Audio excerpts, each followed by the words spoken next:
I never planned on being out in the cold at 4 in the morning, standing half awake under a flickering parking lot light, clutching a paper cup of petrol station coffee that tasted like burnt toast soaked in rainfall. But that Black Friday, I didn't have much of a choice. College was commencing for me in January. I wanted a laptop that could at least run Google Docs without crashing, because I was attending a community college. My dad's medical expenditures consumed everything I tried to save, and my employment at the neighborhood sandwich shop hardly covered food. A nice laptop on any average day was out of my range, but Black Friday, that was my shot. Greenburgh, Iowa wasn't exactly the kind of place people traveled to. However, the town's blue and yellow big box electronics store, Hendrick's Tech Mart, had somehow turned into the Midwest's covert Black Friday battlefield. People drove from all across the county for their discounts. Last year, there was a video online of two mature men fighting over a flat television near the door. One of them lost a tooth.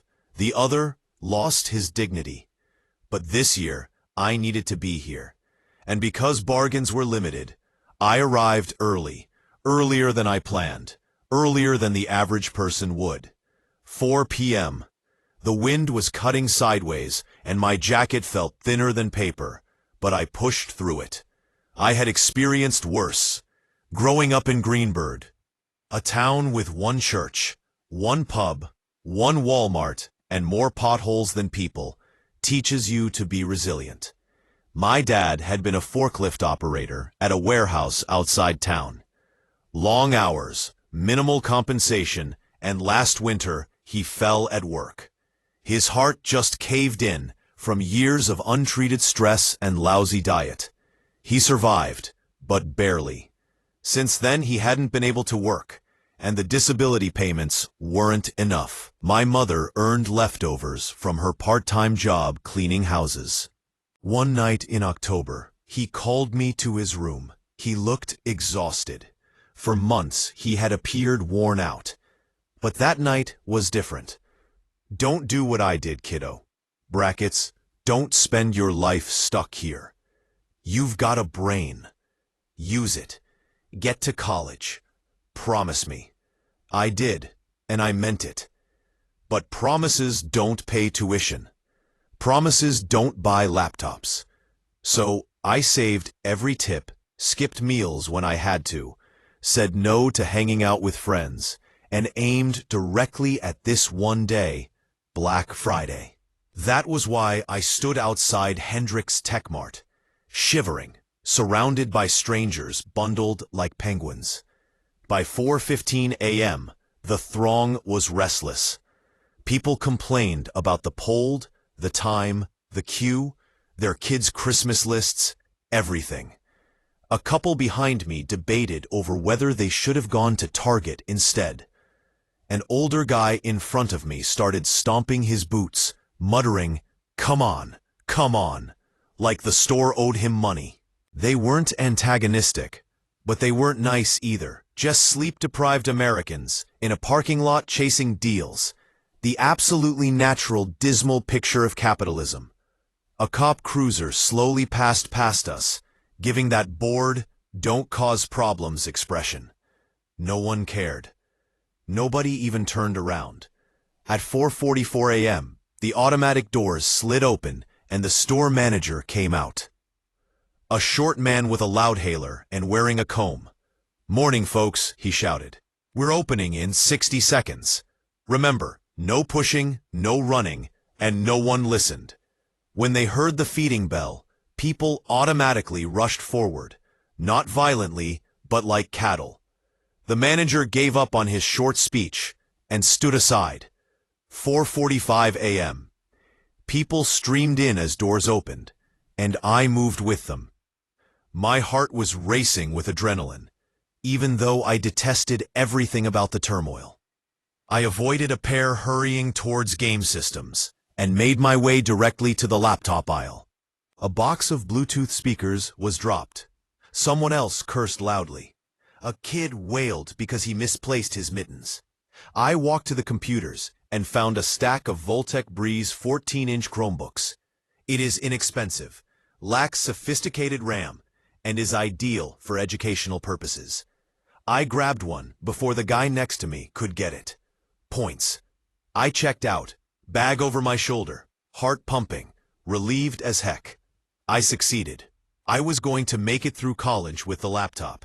It was the first step out of the place I felt stuck in. I exited into the chilly parking lot via the sliding doors.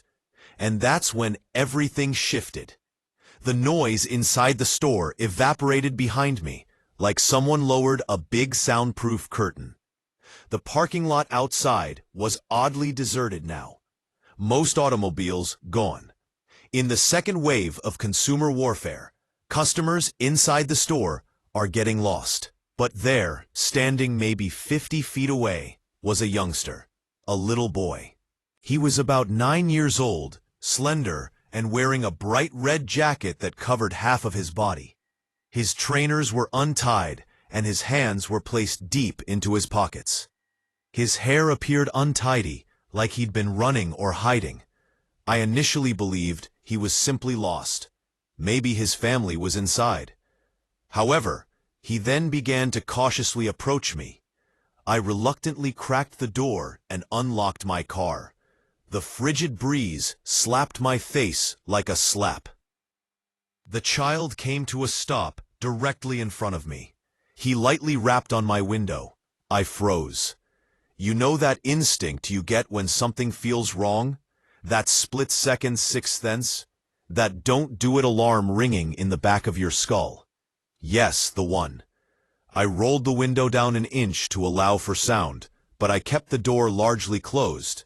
Hey, I said carefully, you okay, buddy? His voice was weak and unsteady. Do you have any spare change? I haven't eaten. He avoided giving me a direct glance. His eyes kept sliding towards the right side of the lot. I was honest with him. I never carry cash, but I can buy you food if you want. He paused. Too much time. Then he said, almost prepared, No, it's okay. I'll ask someone else. That bothered me. Most hungry youngsters don't say that. They cling on to the help. I took a look around. There's no car around. No parent, no sibling, no one. Are you here with anyone? I asked. No answer.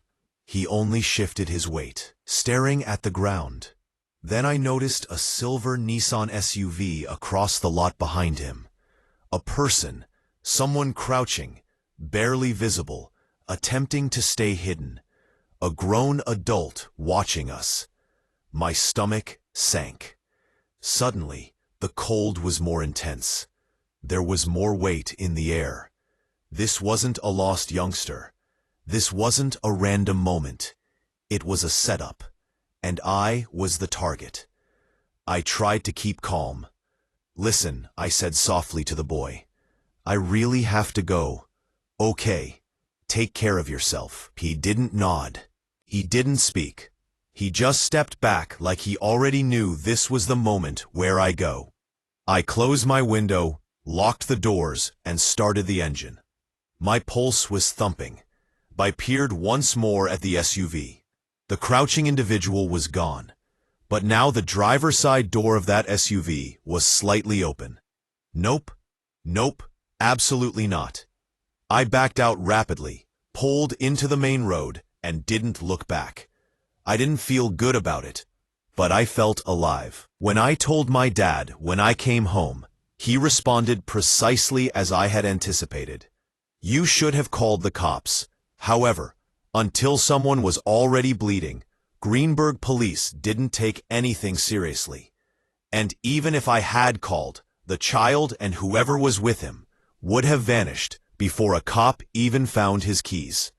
I made an effort to let things go. Tried. However, I couldn't stop thinking about how enormous the boy's jacket was. His shoes untied. The way he kept glancing towards that SUV. The way he hesitated every time he spoke. None of it felt natural. It felt like fear. Christmas morning at my aunt's place. Everyone was lively and enthusiastic. The smell of cinnamon rolls permeated the living room. It was blasting from the heater. Kids were shouting over toys. My mother was scrolling through her phone while seated on the couch. Then she froze. Her voice sliced through the noise. "Hold on. Gosh, oh gosh." She showed us the screen. "Isn't that right? A local boy has been absent for more than a year.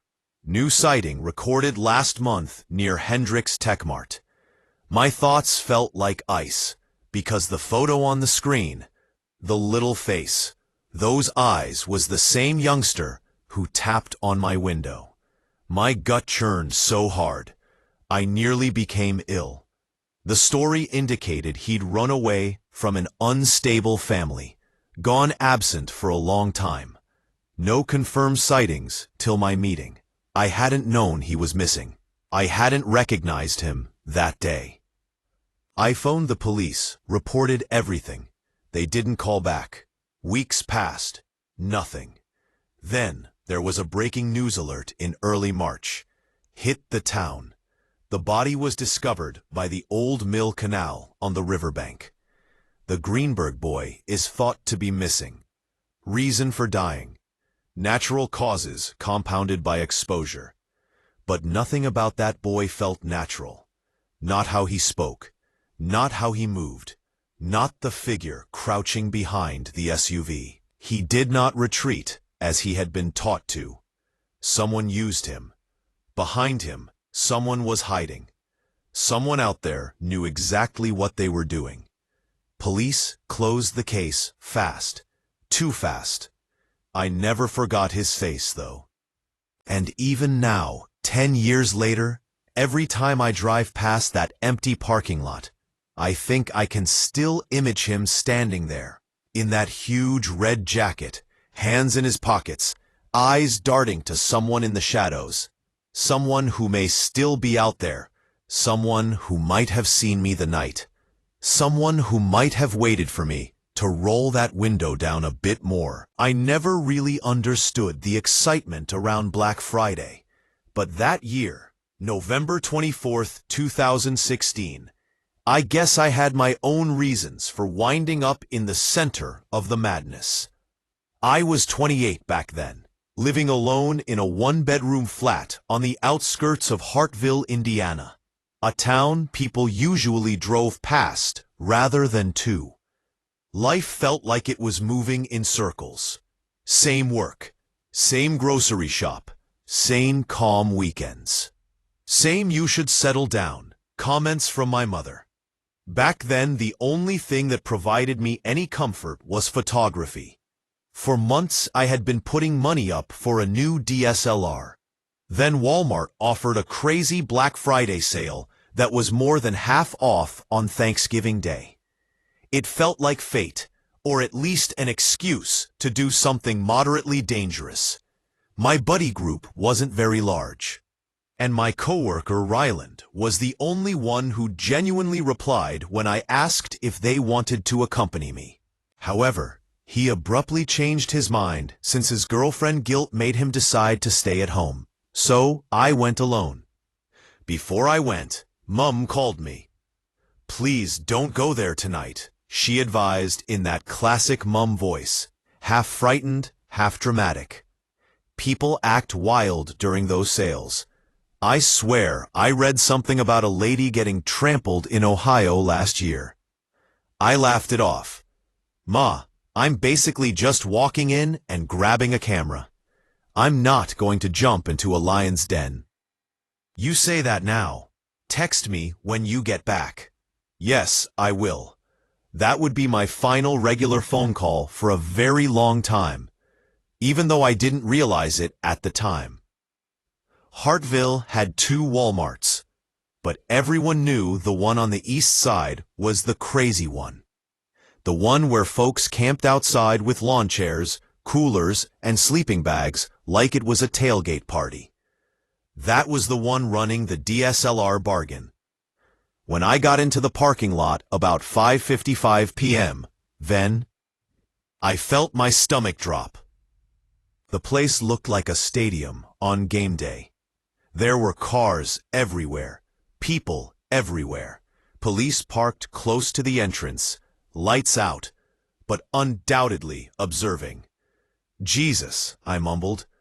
All this for inexpensive air fryers and TVs? Bro, if you're going in there now, you're basically volunteering for a war, a man said as he passed me as I got out of my car. I chuckled uncomfortably. I only need a camera. He shook his head like I was a lost cause. Good luck with it. The automated door slid open and loudness hit me like a punch. Children sobbing, carts crashing, people shouting, and staff members attempting to offer directions that no one followed. It was, no exaggeration, pure anarchy. I squeezed my way in further, trying to get to electronics. Everybody appeared to be going simultaneously in every direction. A woman shoved past me with a flat-screen TV actually placed on her shoulder like she was carrying a surfboard. When I moved too slowly, she yelled, "Excuse me, lady, I didn't even touch you." Whatever. A Walmart employee near the entryway yelled, "Walk, please, no running. We've had 3 people hurt already." No one gave a damn. The entire place seemed to be buzzing. I managed to get down one aisle that wasn't packed. Pet supplies just to breathe. My heart was thumping. Dude, I said to myself, just get the camera and leave. I eventually made it to electronics after navigating a labyrinth of shoving bodies. Already, half of the DSLR shelves were empty. Like they were attempting to break into a bank, a queue of people pressed up against the exhibit cage. An employee named Troy, slender, exhausted, and wearing a badge that said 2 weeks without incident, was opening a cabinet. "Everybody back up," he implored. "Seriously, y'all, if you push again, I'm closing it." A woman yelled, "Don't you dare close it." I waited at the back, hoping maybe there'd still be one left by the time I got up there. But as I reached for my phone to check the model number, I noticed something. My wallet, generally in my back left pocket, felt weird. Empty. I reached back. My chest tightened. No. Really? I stepped aside, patting all my pockets. Nothing. I mentally recreated the past several minutes, being shoved, zigzagging through crowds, bumping into people, and brushing past them. Anyone could have lifted it. I thought about walking back through the aisles I'd traveled, but at that point, it was like hunting for a drop of water in an ocean. Still, I tried. I looked around the store once again. People bumped into me every 2 seconds. An adolescent kid elbowed me in the ribs. "Watch it, guy," he yelled. "I was literally elbowed by you." "Dude, you shouldn't be standing in the center." A close father screamed at his child. "Hunter, put that down. We don't need another tablet." "You broke the last 2. It was craziness. I went to customer service after looking for 20 minutes, my palms perspiring and my throat dry. The line was biblical. When I finally reached the counter, a woman with braids and the most weary eyes I'd ever seen replied, "What can I do for you?" I guess my wallet got stolen. Has anyone turned one in?" She shook her head swiftly. "Not tonight, sweetheart. On Black Friday, they are frequently grabbed. You should give your bank a call." My heart felt like it fell into my gut. Deflated and irritated, I stepped outside into the chilly air. I sat in my car, got out my phone, and froze my debit card.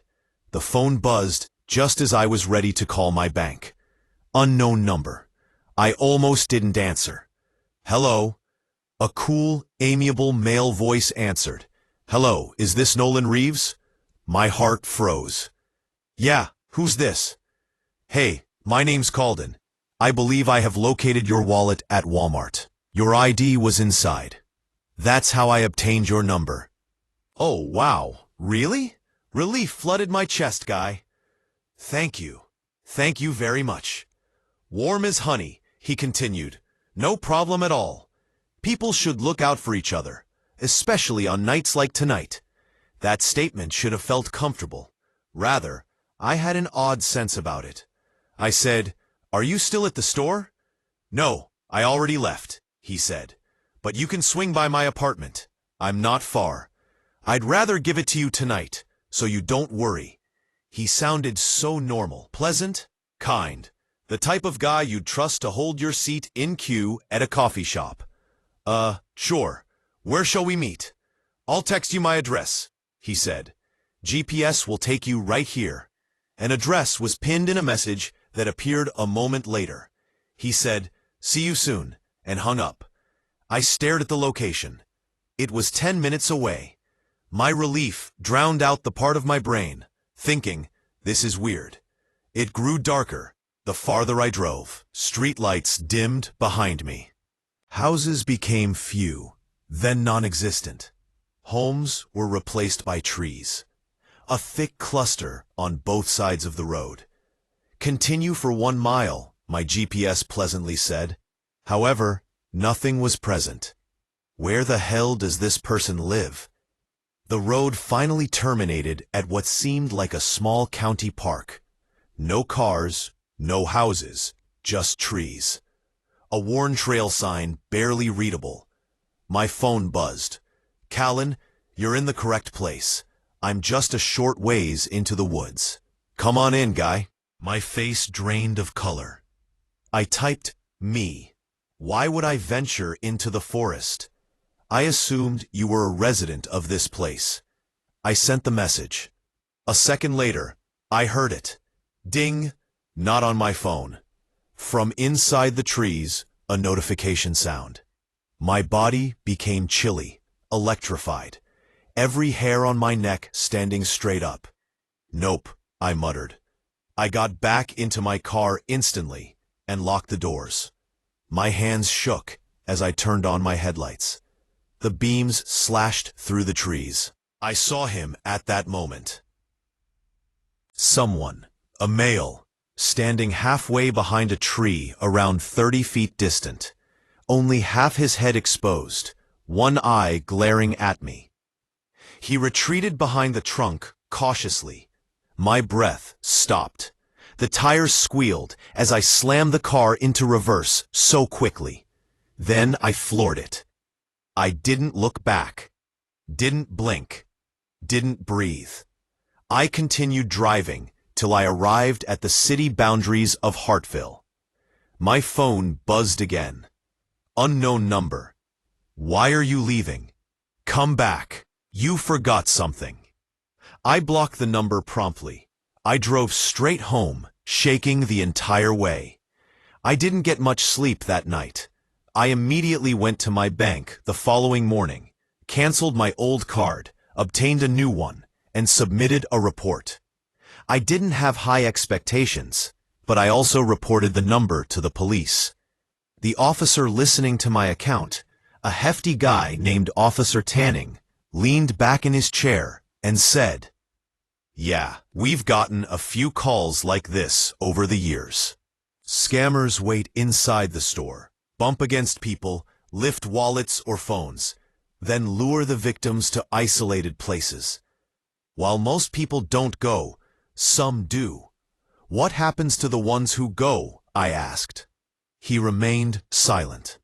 He merely gave me a look. I can still recall that look. A look that said, "Don't ask." When I got home, I opened my front door and froze. There on the welcoming mat was my wallet.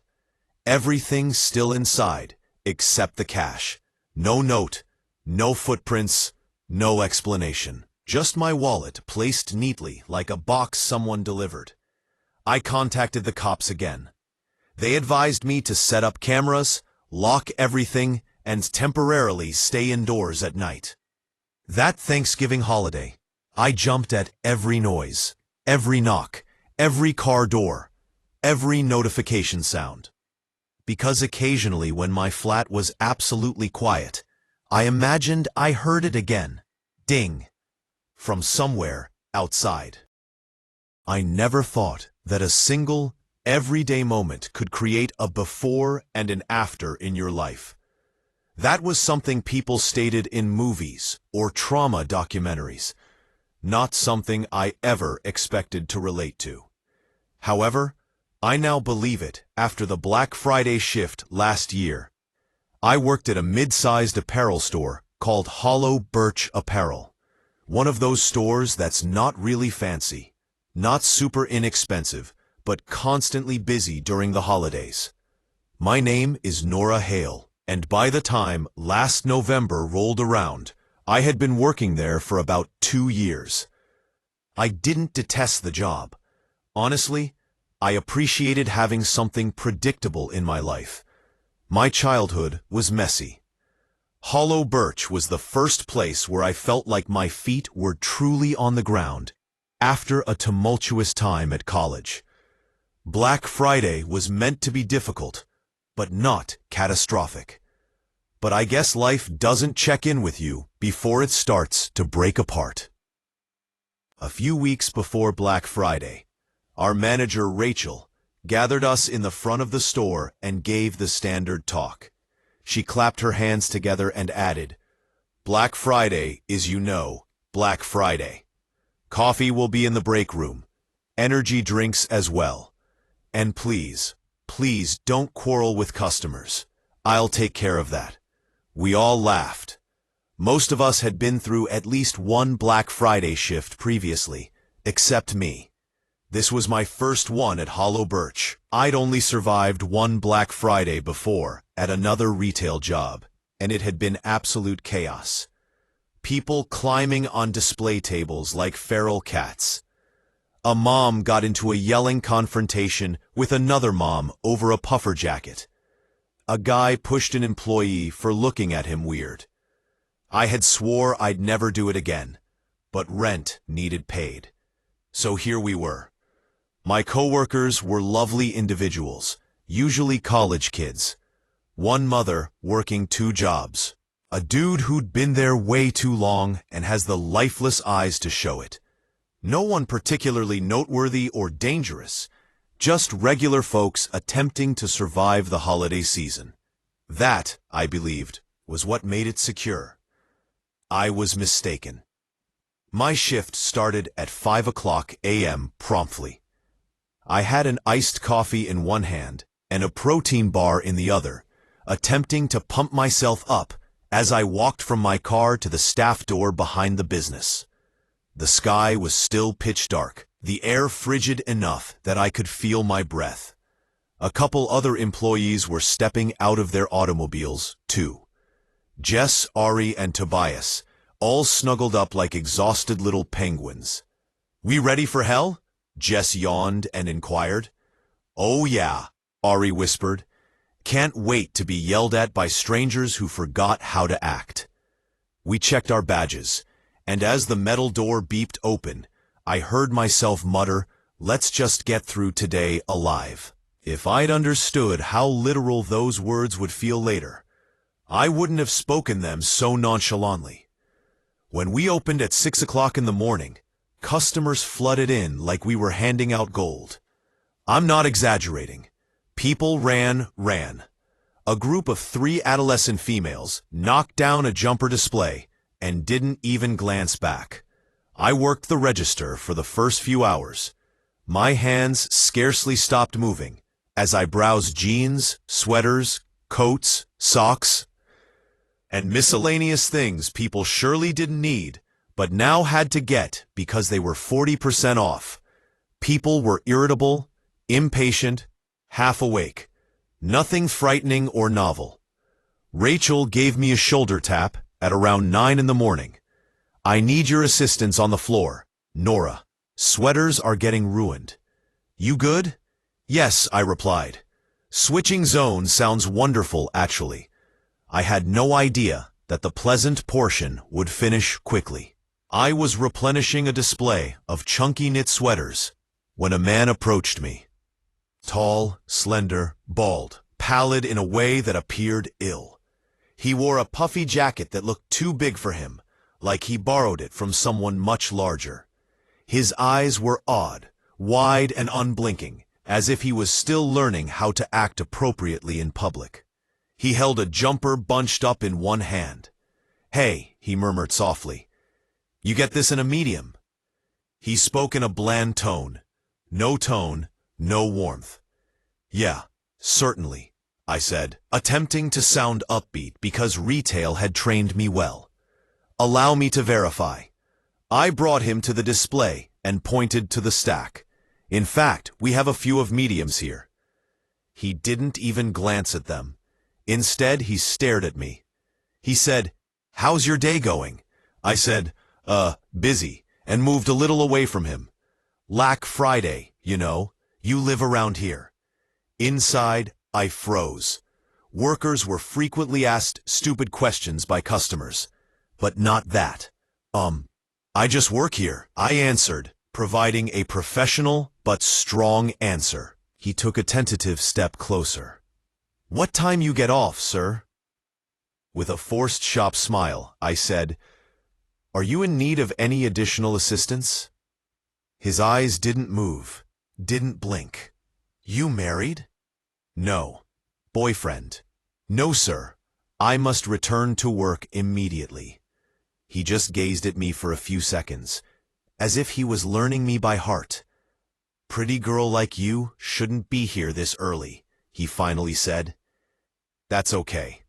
I must apologize." I virtually speed-walked away. And for the next hour, every time I looked up, I'd see him somewhere across the store observing me. Not shopping, not holding anything, just staring. It wasn't evident enough to generate a scene, but it was enough to twist my gut into a knot.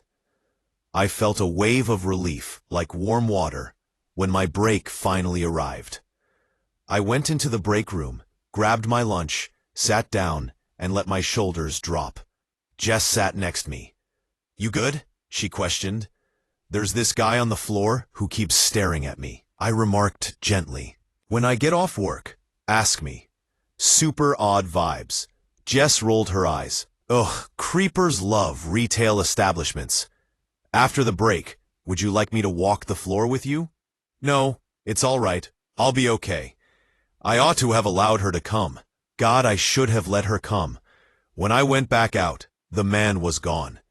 My entire body let out a breath. I ended my job at 1 p.m., logged out, grabbed another coffee from the Starbucks inside the mall, and met up with my friend Amelia to do some shopping. Normal stuff, pleasant stuff. Nothing odd happened. By the time I got home that evening, I was exhausted. I showered, put on an old t-shirt, cuddled up on my couch, and turned on a movie. Around 11 o'clock at night, I went to sleep without giving the man a second thought. I ought to have checked the locks again. I woke up sometime around 2 a.m., nor because of a sound, nor because of a nightmare. Simply that peculiar, primitive feeling that something is wrong. My flat was totally black, save for the faint orange glow of the parking lot lights streaming through my blinds. For a few seconds, I just sat there in bed, breathing. Then I noticed it. Just outside my bedroom window, I saw a face, eyes, and a shape. The shades were open just enough for someone to look in and for me to see out. And the man from the business was just 2 feet away from me. He was looking right at me, not moving, not blinking, just watching like he had been waiting for me to wake up. My blood froze. For a second, I thought I might have been half asleep. Maybe this was sleep paralysis. This might not have been real. But then he tilted his head just slightly, and his breath fogged up the glass. I gasped. His body jerked like he hadn't expected me to move. I got out of bed, heart exploding in my chest, and ran to the bathroom. One of the only rooms without windows. I slammed the door shut and locked it with shaky hands. My phone seemed slippery in my fingers as I called 911. The operator answered, 911, what's your emergency? There's a man. He followed me from work. I noticed him at my window. He's outside. Please, please, send someone. Ma'am, stay somewhere safe. Officers are on the way. I heard it as I was speaking. Waking up before the sun has never been my favorite thing, especially when it's cold outside. But that Black Friday morning in 2014, I dragged myself out of bed because my mom urged we beat the crowds this year before things become wild. She always stated that as if turmoil was elective on Black Friday. Our home was in Pinewood Grove, Georgia, a little peaceful suburb outside of Mon. My mom was obsessed with discounts. My dad didn't care as long as the truck had gas. And I, 17 at the time, was just happy because we were traveling to Oakfield, Virginia, to spend Thanksgiving weekend with our relatives. Nothing about the morning turned out to be easy, even though the shopping excursion was meant to be a short stop before the lengthy road trip. Every year at this time, my family would travel to our cousins in Virginia. Aunt Rhea, my mom's sister, resided in one of those large rural houses constructed in the late 1980s. Wraparound porch, acres back the property, basement the size of a small warehouse. She and my uncle had worked hard for everything they possessed, and they loved organizing enormous holiday celebrations. This year was expected to be the largest one yet. People were arriving by plane from New York, Texas, and Minnesota.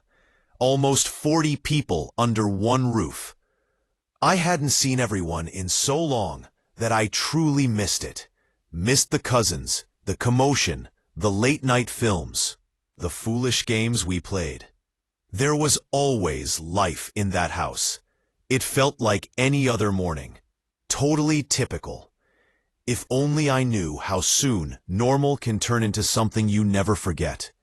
Get your hoodie, Dad screamed from below. It's freezing as heck outside. I snatched it and ran down. Mom was already gathering snacks like she was preparing for war. Sandwiches, pretzels, juice boxes, and chips. My little brother, Caleb, sat at the kitchen counter, half sleepy, drumming his knee on the stool. You good? I asked, elbowing him. He gently blinked. If you talk to me before 7 a.m., I'm legally allowed to throw hands. I chuckled. That's not a law. He shrugged. Should be. Mom clapped her hands. Come on, everyone. Let's move before the whole town lines up. To be honest, she was correct. Pinewood Grove's Best Buy often drew crazy crowds. I put on my headphones while we loaded the truck. I liked seeing the world go by.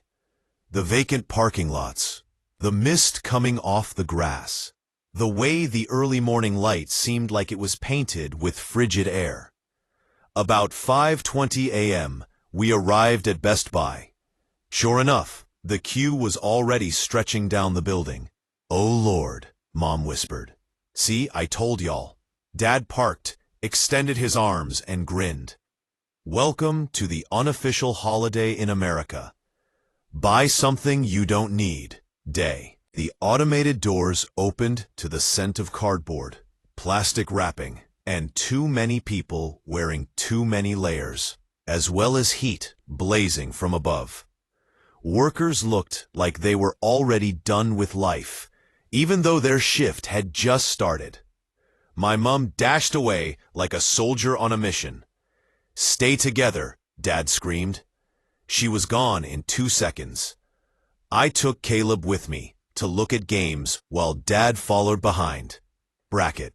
People were carrying trolleys around like battering hammers. A woman was shouting at her husband for grabbing the wrong microwave. A guy dropped a TV and shouted something that would have gotten him tossed out of church quickly. Caleb gave me a shove. This is why I love Thanksgiving.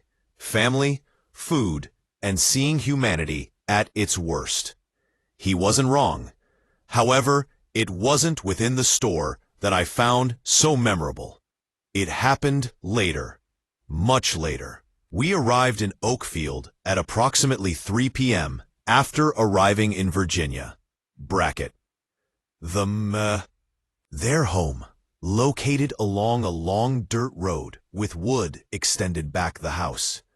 In the autumn, the location was always picture perfect. Orange leaves everywhere, firewood stored neatly by the porch, smoke rising from the fireplace. The aroma of roasted chicken, gravy, and cinnamon greeted us as soon as we entered.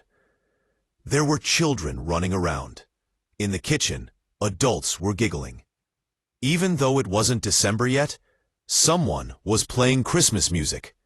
It felt like home. It's not our house, but the kind of house you want to go back to all the time. My cousin Lena, who was a year older than me, hurried over and hugged me. At last, you guys took a very long time. Blame my mom, I said. She treated Black Friday like the Olympics. That tracks, Lena replied, grinning. We joined the rest of the teens, Jared, Tessa, Milo, and a few more. Everyone made jokes, traded anecdotes about school, and chatted about plans for college. Life felt simple again, even if just for a weekend. But around 6 p.m., after a massive supper and after everyone settled into post-meal sleepiness, the younger ones wanted to go downstairs to play games in the basement, just like old times. I had no idea how large that basement was. Half of it was equipped like a little arcade. Couches, beanbags, air hockey table, some outdated game systems. The other half was storage. Tools, old furniture, seasonal decorations, miscellaneous boxes nobody had opened in years. And behind everything, tucked down at the rear, was the utility room. Furnace, water heater, and rusty metal shelves. Even as a young child, I was always afraid of that place. It smelt like dust and warm metal. It felt out of place in such a warm, noisy home. I shrugged it off, because back then, nothing horrible had ever happened here. We played Mario Kart for a bit, then moved to random games. Caleb kept shouting every time he lost, which was often. Someone proposed hide-and-seek around 7:30. A beloved game from childhood, hide-and-seek suddenly seemed like fun again. We all agreed right away. All right, ground rules, Tessa said. Just the basement. No going upstairs, no stepping outside, no hiding in anything harmful like the boiler closet. Jared scoffed. That furnace room is the nicest place, bro. It's also spooky as hell, Lena added. I gave a nod. Yes, I'm not hiding there. Looks like the area where horror films start. We chuckled, and in the end, they chose me to be the seeker, as I seemed to have the least amount of chaotic energy. Count to 60, Milo said, and don't cheat. We'll listen to you. I grinned. I'm going to find all of you in 10 minutes. Watch. I turned to the wall, covered my eyes with my hands, and started counting out loud. 1, 2, 3, whispers, laughter, and the sound of someone falling over a beanbag could all be heard behind me. By the time I hit 60, the room had gone still, almost too still. I started with the obvious areas, behind the couches, behind the folding ping-pong table, under the staircase, behind the row of storage boxes labeled Christmas lights. Y'all suck at hiding, I stated loudly, mostly to mess with them. I found Caleb first behind the old treadmill. Begins with an encrypted pause. Then Lena, who was always ready to fight me. Her sneaker was poking out from behind the air hockey table. We were having fun, mocking one another, and laughing. And then I started checking the deeper corner of the basement. The section nobody liked going into. The part that stayed colder than anywhere else. the area close to the utility room. Even before anything really happened, I'm not sure what caused the air there to feel different. Perhaps my memory was playing tricks on me. But the instant I walked down that little hallway, something in my chest clenched a little. "All right," I answered gently. "Whoever's hiding back here wins the award for most committed to chaos." I stuck my head into the storage area. Nothing. I looked behind a pile of worn-out chairs. Nothing. Then I noticed the utility room door. Nor closed, nor wide open. Just slightly cracked. A tiny line of light, spilt all over the floor. Someone obviously hid in there. I took a breath. "Okay, whoever's in there, you win. This room is not desired by anyone." "Congrats." No answer. I cautiously pushed the door open. The room had the same scent as before. Old wood, metal, warm, and dusty. But there was something else, too. Something resembling sweat. I felt a brief chill down my spine. "Guys," I said, "not amusing. Come on out." Silence. The only sound was the buzz of the water heater. I strolled inside, examining shelves filled with tools and paint cans. And suddenly, my eyes landed on something. What appeared to be piled storage containers were covered by a big gray tarp. I gave a headshake. "Really, bro? You really hid beneath that dusty-ass thing? You're down terrible for that win." No movement. I stepped closer. "Don't yell in my face as you did the last time when I pull this off." I grabbed the edge of the tarping and ripped it away. My brain couldn't grasp what I was seeing fast enough. It wasn't Jared. It wasn't Milo. I didn't know who it was. A grown man was crammed into the corner of a crate, knees up, as if he had been waiting for hours. His hair was unkempt, his clothes unclean, his face unshaven, his eyes, God. His eyes were wide open and focused into mine, like he'd already memorized me. Then he slowly touched his lips with a finger. "Shh!" A whisper so quiet, I almost thought I dreamt it. My stomach sank. My whole body froze. Every instinct shouted, "Run!" But I couldn't move. His smile grew. A thin, incorrect, chilling smile. "You're not supposed to be down here yet," he muttered. That broke me. I yelled loud. Louder than I ever had in my life. Footsteps thundered behind me. Someone shouted, "What happened?" "That was them. Go," another voice shouted. The cousins rushed in, but as soon as they spotted the man, they stopped. Chaos erupted. "Oh my God, who is that? Back up, back up. Come on, Mom, get Dad. Act quickly." The man stood slowly, still staring at me, almost like he was unhappy I didn't play along. He muttered, "You weren't supposed to find me first." A few seconds later, Uncle Ron and my dad burst in. "What the hey? Who the hell are you?" The man remained silent. He just tilted his head and smiled like a glitchy animatronic. Dad charged him first, seizing him by the collar and pushing him against the wall. "Rhea, call the cops now," Uncle Ron shouted upstairs. Dad was stronger than the man, despite his struggles. Uncle Ron assisted in restraining him. The guy clawed, kicked, twisted, but he couldn't break free. He continued to laugh steadily and softly, as if he was taking pleasure in the chaos all around him. With her phone in hand, Aunt Rhea dashed downstairs and halted when she saw him. She covered her mouth, her eyes filled with a mix of shock and horror. "It's him." Dad looked up. "Do you know this man?" She nodded slowly. That's Cole, my ex." Once more, my stomach fell. Cole, a name I had heard only once, years ago, in a whispered conversation between my aunt and my mum. When they fought, no one was listening. He scared me, was all I could recall. I don't want him near my kids. He's not right in the head. She never mentioned him again after that. Cole's jacket became more tightly grasped by Dad. "What the hell are you doing in this house?"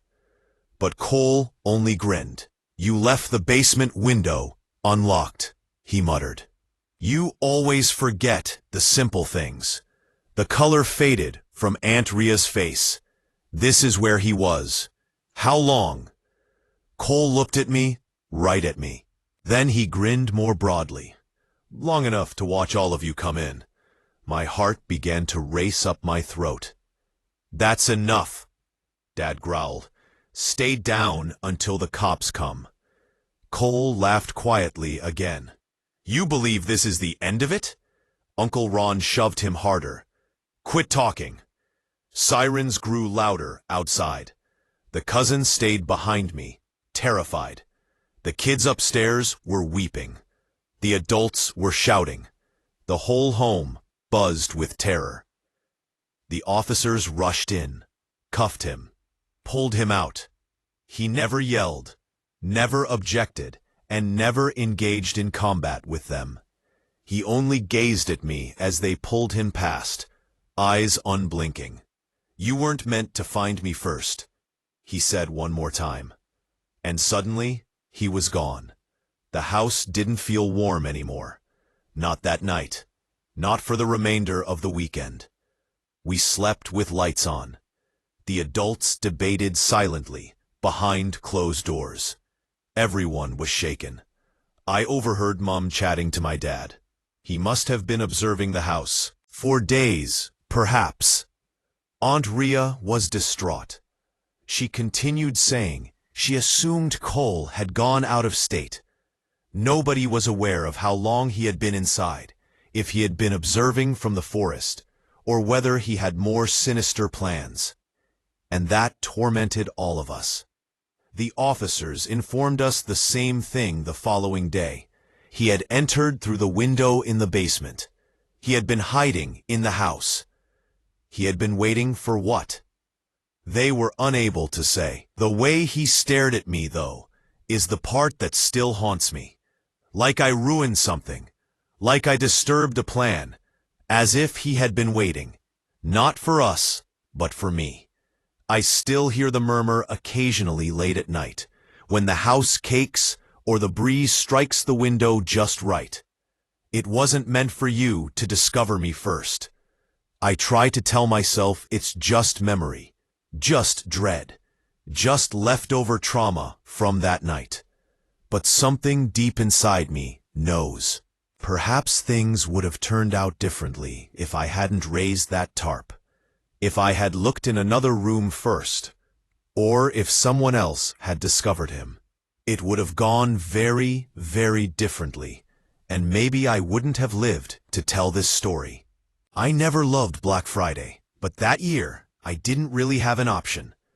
I had just gone back to Harbor Ridge, a mid-sized town in northern Illinois, after dropping out of my doctoral school in Milwaukee.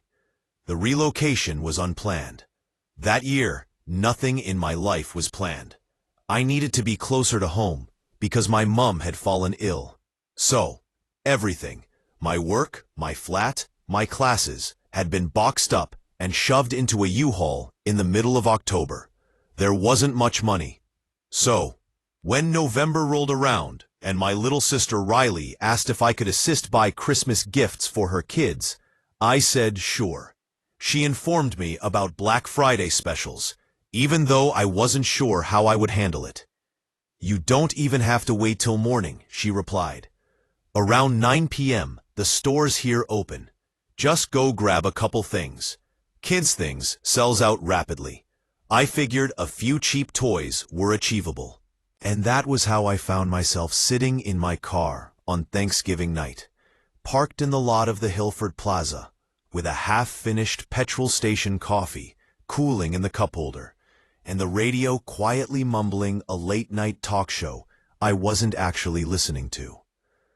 I looked at the time, and it was 9:46 p.m. Already the parking lot was a flurry of horns and headlights. The frozen tarmac reflected the red brake lights' glare. Groups of people ran towards the stores, bundled up in hoodies, puffer coats, beanies. Everybody bracing against the cold November wind. I took a breath, grabbed my phone, and texted my sister. "I'm going in. If I die, tell the kids I love them. Riley." Funny. Quit talking. Get the Paw Patrol set if it's there. I put my phone in my coat pocket, laughed quietly, and went outside into the chill. The first stop was Target. The heat inside was like a wall to me. People moved in every direction. Carts shaking, kids wailing, staff saying stuff like "one per customer" near the electronic department. The air felt electric, tense, like everyone was 2 seconds away from fighting over a toaster. I kept reminding myself, get gifts, get out. As I maneuvered past the crowd, I observed a guy standing near the seasonal aisle. He stuck out instantly, not because he was doing anything odd, but because he was noticeable. Tall, definitely 6'3", maybe taller, wearing a worn camouflage jacket and an old Detroit Tigers baseball cap pulled low. Rust-cold beard, unkempt, like he hadn't trimmed it in a while. Hands put in his pockets, just watching folks pass past. His eyes glanced towards me for half a second before moving away. I didn't think much of it. I picked up some toys, a few board games, and gifts for Riley's children, and joined the frozen food aisle was encircled by the checkout queue. I didn't leave the store for about 40 minutes. When I stepped into the parking lot again, the wind hit me in the face. I ran to my car, placed the bags into the back seat, and proceeded to the next store. Walmart. Walmart was a nightmare. I suppose half the county was in there. People shoved past each other. Employees looked like they'd already worked 3 shifts. And the intercom continued blasting, "Please be patient with our staff," every 10 minutes. While grabbing painting supplies for my nieces, I noticed him again. The same guy. Detroit Tigers hat, camouflage jacket, rusting beard. This time, he was standing at the end of the aisle like he was waiting for someone.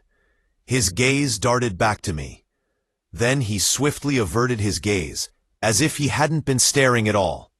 It was a coincidence, I told myself. Tiny town. There is a lot of overlap in purchasing habits. Totally normal. But a little portion of me clenched.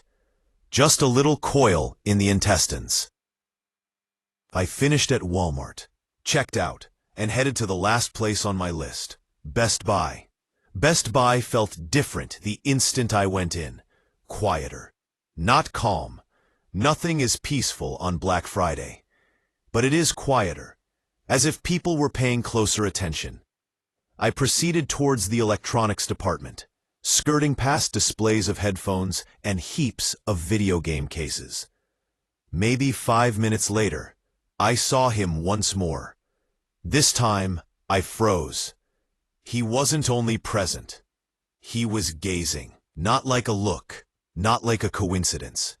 He was locked onto me from the other end of the aisle, dead still, hands in his pockets, head slightly dipped under the cap. And when I caught his eyes, he turned away fast again. A frigid feeling raced through me. Okay, no way that's random. I pretended to browse as I turned into another aisle. My heart thudded in my chest. I went to the mostly empty, quiet appliance aisle and pretended to check out a dishwasher. Within a minute, I heard footfall, slow, heavy. I didn't turn, but I felt him. He pretended to glance at the spec sticker on one of the freezers as he walked around the end of the aisle and stood about 15 feet away. He seemed to be listening as his head cocked slightly. My breathing became labored. I stepped towards the opposite entrance of the aisle. He also moved, not just behind me, but near enough. I forced myself not to look behind me as I made my way to the checkout after grabbing the final item I needed, a pair of headphones. I made my payment and moved quickly and deliberately in the direction of the exit. I was relieved by the cool air when I went outside. I had my automobile parked way back in the lot. I walked rapidly, my keys already between my fingers. Halfway to the car, I peered behind me. He had just walked out of Best Buy. And when he noticed me gaze back, he didn't bother to hide it. He moved his head aside, like pretending he wasn't seeing me depart. My heart hammered. I sped up, got into my car, locked the doors, and pulled out. But the panic only hit harder when I approached the exit to the main road. A truck pulled out close behind me. An earlier model. I could see the baseball cap through the windscreen in the rearview mirror, and silver rust around the wheel wells. "Holy shit," I murmured. I grabbed my phone and contacted my mom. She answered on the second ring. "Hey kiddo, you okay?" "Someone's following me," I whispered gently, voice wavering. "But Guy? He has visited each of the 3 shops. He's behind me right now in a pickup." "What? Are you sure?" "Yes." My voice cracked. "Mom, he's close. He's tailgating me." I heard rustling on her end. "Hold on. I'm putting you on speaker." My dad's voice then erupted over the phone. "Listen to me. Don't return home. Head off Lakeview in the direction of the former service road. I've already reached for the keys. You, Dad, don't do what I said. Proceed." I took a deep breath and turned. The truck made it too. Now it's closer. So close I could see the rust flakes on his hood bouncing in my headlights. The service road was dark. No houses, no traffic, no companies. Just a forest preserve on one side and a derelict factory on the other. My hands felt sticky on the steering wheel. "Dad, where are you?" I muttered. 2 minutes have passed. "Remain on the road," he said. "Continue." Once, twice, the truck behind me flashed its high beams. My stomach sank. "Mom," I whispered. "I think he's trying to." Then, at the far end of the road, my dad's pickup showed up. A white F-150 speeding like hell. Relief hit me so swiftly, I started shivering. My dad pulled into my lane behind the guy's truck and lay on the horn. Long. The man's truck swerved to the right out of rage, as if he hadn't anticipated anyone being involved. My dad stayed on him. I pulled over as far as I could while staying on the pavement. The person took the next right, an abrupt quick bend, and my dad followed, tires squealing. My mom yelled on the phone, "Go home right now." I refrained from arguing. I pressed the gas and didn't stop shaking until I was in my driveway. My dad came home around 10 minutes later. The man was gone, vanished somewhere into the back roads. The police came, took statements, asked questions, searched security footage, but they never found him. No name, no plates, no identity. Just a tall man in a Detroit Tigers hat who followed me through 3 businesses and chased me down an empty service road. For weeks thereafter, I couldn't go shopping alone. My heart would race every time I heard boots on the pavement behind me. Even today, years later, Black Friday still makes my skin crawl. I don't care about deals. Sales are not important to me, and I really don't give a damn about half-off TVs. Some folks get TVs. I nearly was captured. I never thought the dumbest decision of my 20s would come from something as idiotic as Black Friday.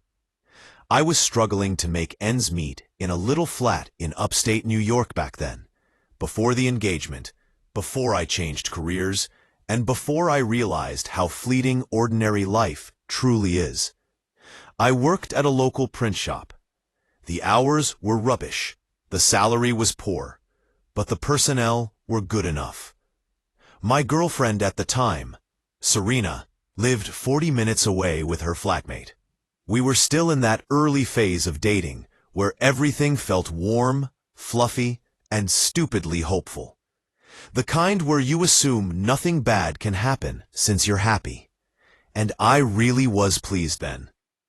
We had been planned to shop Black Friday together for 2 months. We weren't one of those insane people camping outside stores, but we thought it would be amusing.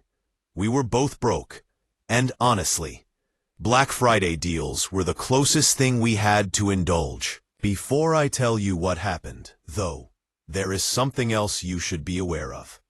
Serena was scared of crowds. Not in a spectacular sense, just uneasy around too many strangers.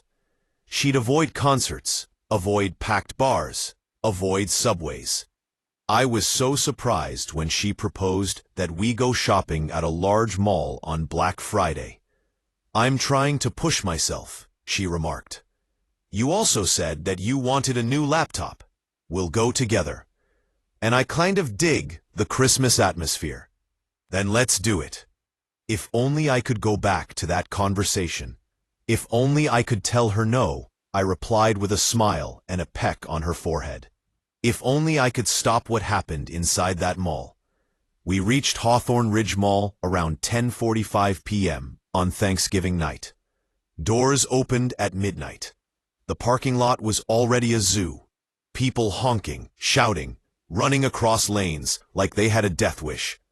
I parked far in the back. "Jesus," Serena muttered. "People really out here risking their lives for a TV." "America," I said. "Land of the free, home of the sales." She actually laughed. God, I still remember that sound. Soft, shaky.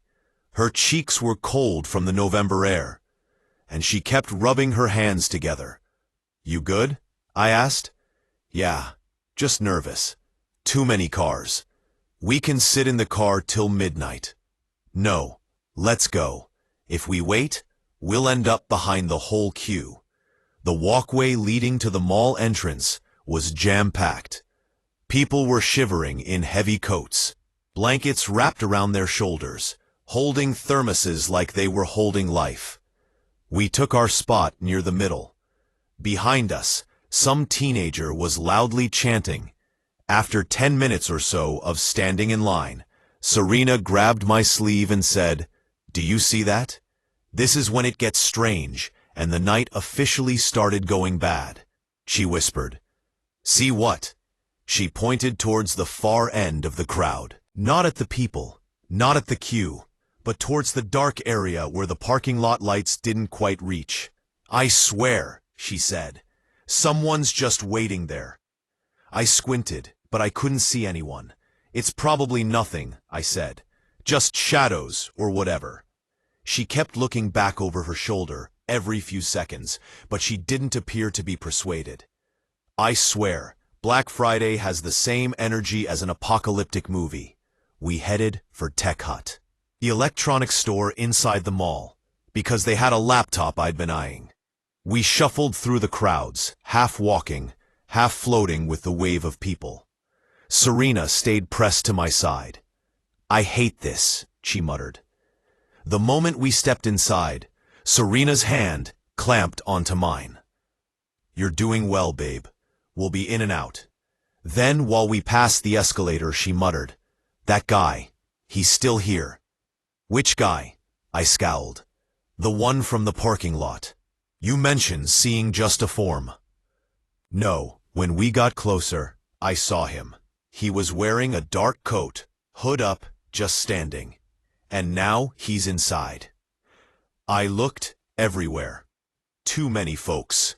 Too many coats and hoods. Nobody was notable. "I saw what I saw, Serena." Her voice cracked a little, so I gripped her hand. "Just grab the laptop and get off." However, the universe had other ideas. Tech Hut was anarchy. Employees yelling above crowds. People grabbing boxes. Customers disputing about ticket numbers. At last, we discovered the laptop department. With her fingers holding my jacket, Serena remained close behind me. "Excuse me," she murmured suddenly, grabbing my sleeve. "I gotta use the loo. I'll be right back." You want me to come? No, no. Stay here so we don't lose the laptop. I'll hurry. You sure? She proceeded towards the bathrooms, along the rear corridor of the store. I waited, bouncing in place from the packed heat. On the laptop, I looked at the inventory tag. I looked at my cell. 3 minutes went by. 5 minutes. 8. I messaged her. You okay? Not a reply. 10 minutes. 12. Dread began to nibble at my ribs when I was 13. I left the laptop display and proceeded towards the hall where the bathrooms were. The hallway was dimmer, calmer, almost too quiet compared to the ruckus outside. I knocked lightly on the women's bathroom door. Serena? You in there? No answer. I waited for a minute more. Not a bit. I pulled out my phone again. Still no texts. She's probably okay, I mumbled to myself. Maybe the signal sucks. But the dread didn't let go. A security man from the mall passed, a tall man, his head shaven. Hey, I said, going forward. I haven't seen my girlfriend since she went to the toilet around 15 minutes ago. He narrowed his eyes. Has she texted you? No. You wait outside the door for the last few minutes. Yeah.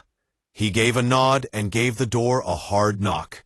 Mall security. Is everything in there okay? We waited. Absence. He tried the door handle. Locked. He frowned. Women's doors don't stay locked. They only lock during maintenance. So she's not in there.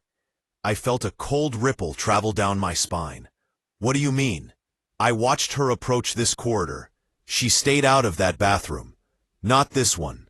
Then where the hell did she go? He said without responding. The guard brought me to the security office. It was small, claustrophobic, and stale-smelling. He asked for Serena's description. I told him all about it. Her hair, clothes, height, and the silver rings she wore every day. He typed it into the system, radioed it out. Then, he glanced to the camera displays. There, he said, let's scrub back. We watched tape from 15 minutes earlier. I saw myself at the laptop aisle. I spotted Serena behind me. I observed her turn towards the hallway near the bathrooms. Then my breath stopped. She moved into the corridor. A few steps behind her was a man wearing a dark coat with his hood up. The same direction, same hallway.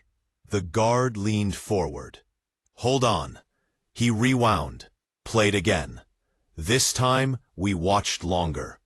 Serena disappeared from the camera's vision once she turned the corner. The man followed. 5 seconds later, another camera viewpoint picked up the corridor around the corner, barely illuminated, blurry footage. Serena was visible for a minute, headed towards the facilities. But then someone's arm flew out from a service door, wrapped around her, jerked her inside. She didn't even have time to yell. The man in the hoodie halted, turned swiftly, and entered the same service entrance behind them. The security guard froze. I stopped, my gut twisted, like someone had slid their hand inside and squeezed. That door, I murmured, voice cracking. Where does that go? He swallowed hard. That's a maintenance access hallway, not exposed to public. Take me there.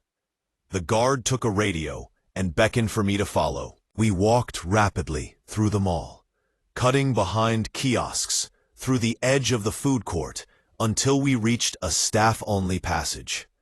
He let the door open. The fragrance hit immediately. Damp concrete, cleaning chemicals, something metallic lying underneath. Stay behind me, he said. However, I ignored them. I went forward. The long, narrow hallway was lined with utility pipes and warning-labeled doors. The lights flickered overhead. We reached the door from the camera footage. The guard attempted to rotate the handle. Locked. He knocked. Mall security, open up.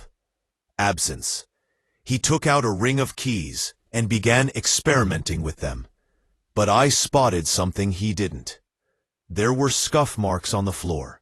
Deep ones, as if something heavy had been dragged. "Hey," I muttered. "Look." Before he could react, before he could open the door, a loud banging echoed from somewhere deeper down the hallway. Then another, then a scrapping sound. The guard muttered, "Stay right here." He stepped forward. Radio held up. I should have listened. I should have stayed put, but my girlfriend was missing. And fear does something ugly to you. I hurried over to him. "Kid, wait." I hurried towards the source of the commotion. A metal door, slightly ajar, with a sign that read, "Supply Storage 3B." I shoved it open. Pitch black. I struggled for the light switch. When the light flickered on, my heart nearly erupted. Inside the room were old mannequins, stacked boxes, cleaning materials, and Serena's scarf laying on the floor. I dropped to my knees, took it up, clutched it to my chest. "Serena!" I yelled. "Serena, can you hear me?" Footsteps pounded behind me. The security guard hurried in. When he spotted the scarf, he froze. "Don't run off like that." "Oh shit," he murmured. We heard a big slam someplace in the hall, then quick footsteps, fleeing. The guard shouted, "Hey, stop!" He bolted out of the room. I went along. At the far end of the hall stood a figure. Dark coat, hood up, same as the video. He stood perfectly motionless, facing us, breathing slow and heavily. "Hands where I can see them," the guard yelled as the figure gradually raised his hands. Then something unbelievable happened. He turned and went straight towards the darkened stairway, disappearing into the dark. "Stay here," the guard yelled. He sprinted after him. I was not going to stay. I went along. The stairs led to a basement level I never knew malls even possessed. Dim, frigid, buzzing with antique equipment. Somewhere far down the corridor, the guard's voice resounded. "Pause. Right there, stop." Then a thud, a fight, something metallic hitting concrete. I sprinted, pulse racing, throat burning, till I reached a wide-open mechanical room. I discovered the guard unconscious, bloodied, breathing, but out cold, and the man in the cloak gone. My hands shook. My entire body felt like I was composed of wires sparking inside. "Serena," I muttered. Then I heard a muffled, low sound coming from behind a pile of janitorial cartons.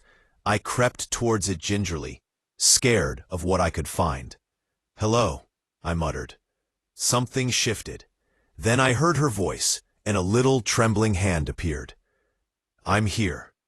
She stumbled out, screaming, injured, afraid. I sank to my knees and held her. I believed. "God, Serena."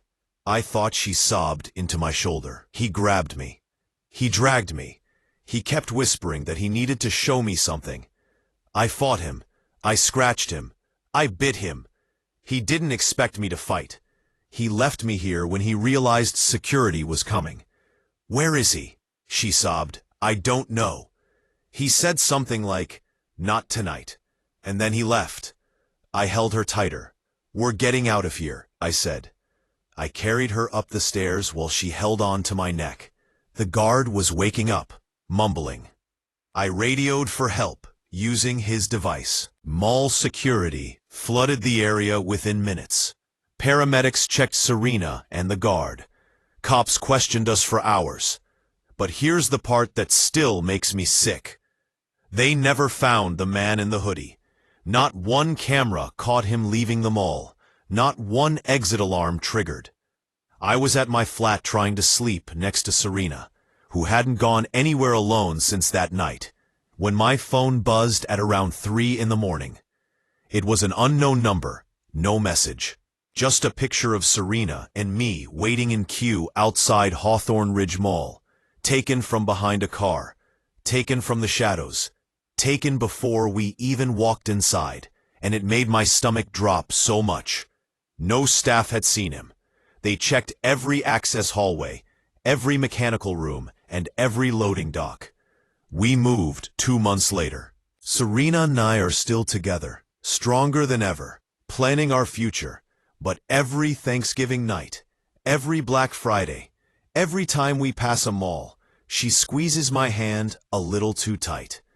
I always look over my shoulder, because I know he's still out there watching, waiting, and the scariest part is that he never got what he came for. Then another text came. The next time she walks alone, I didn't sleep the rest of the night. We reported it, which suggests he's not done. As per parent Thanksgiving, every Black Friday, every time we pass a mall, she squeezes my hand a little too tight. I never used to think too seriously about the unusual calm moments in my life. The simple decisions, turn left, turn right, stay home, go out, that somehow take you exactly where you're not supposed to be. Looking back now, Thanksgiving of 2017 was one of those nights for me. And for a long time, I tried telling myself it wasn't my fault, that I didn't do anything wrong. But the reality is, I walked outdoors when my intuition screamed me not to. I wanted something easy, like a respite from my studies and some fresh air. Rather, I encountered someone who shouldn't have been out there in the first place. Life actually seemed rather predictable before all of this. I had moved to Montrose, Colorado, for my master's program in behavioral psychology. It wasn't an Ivy League school or anything fancy. People tend to throw that phrase around too loosely. But it was one of the best clinical programs in the region. My name is Ronnie Wexler, and at the time I was 26, exhausted, always broke, and juggling 2 part-time jobs on top of grad school. The dorm I lived in was technically classified graduate housing, but basically it was just an aging brick building on the edge of campus, across from a trail entry named Ridgemont Hollow. Locals dubbed it the Hollow, or just Hollow Trail, because it dropped down into a little forest behind the school cafeteria and the sporting grounds. At night, most people avoided the area. It wasn't even that creepy, just quiet, isolated, a touch too dark. But you know how college campuses get rumors. People back there smoked, according to freshmen. Juniors said couples snuck back there. Seniors claimed that the poor lighting was caused by a professor who was mugged there in the 1990s. Really, no one knew the truth. All I knew was that the only spot I could retreat to when my mind was racing was the Hollow. Most of the campus was deserted on Thanksgiving night. Everyone had gone home except international students, loners, and people like me whose holiday plans had collapsed last second. My parents were going through a hard phase. 3 weeks prior, my mom had moved out. My dad wasn't talking to anyone, and my younger sister basically advised me not to come home unless I wanted to watch them argue all weekend. So sure, I stayed in Colorado alone. I had studied and eaten cheap supermarket macaroni and cheese, the kind that tastes like disappointment but fills your stomach, for the majority of Thanksgiving afternoon. Anyway, about 10 at night, my eyes hurt, my brain hurt, and I felt a little walk through the Hollow may reset me. There was no point in going to bed early because I had a Black Friday shift at my off-campus job the next morning. After grabbing my gloves, dorm keys, and hoodie, I went outside into the bitter cold. Late November in Montreux is unattractive. It's bone cold, windy, and dark by 5 o'clock p.m. However, the wind had subsided that evening, and as I crossed the parking lot, a thin layer of snow crackled beneath my boots. The hollow entrance sat behind a row of campus dumpsters, which honestly killed the vibe. But after that, the trail plunged down into the woods, where the snow seemed pristine. I wasn't expecting to meet anyone out there. Not at that hour. On Thanksgiving, no. However, my stomach constricted as soon as I turned off the trail, a warning that I disregarded. Perhaps nothing would have occurred if I had paid attention. The hollow that curved behind the campus like a natural border might have been only a mile long. Near the center of the wood stood an old stone memorial fountain. The plaque was damaged and unreadable, despite the school's claim that it was erected in honor of a student who passed away in the 1970s.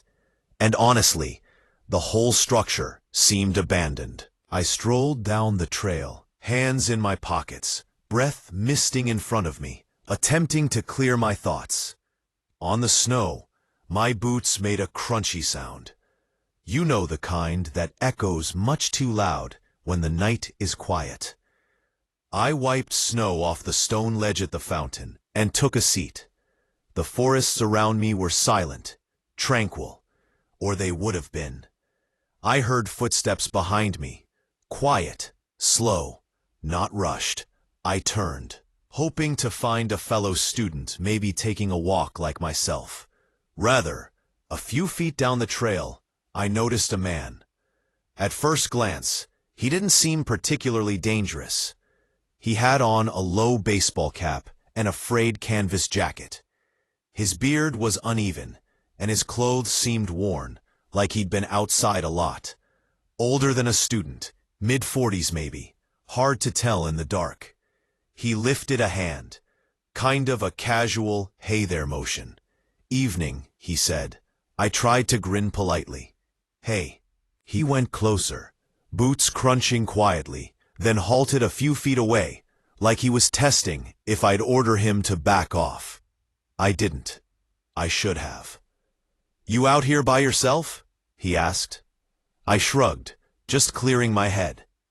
He nodded slowly, eyes searching my face longer than they should have. Name's Calvin, he eventually said.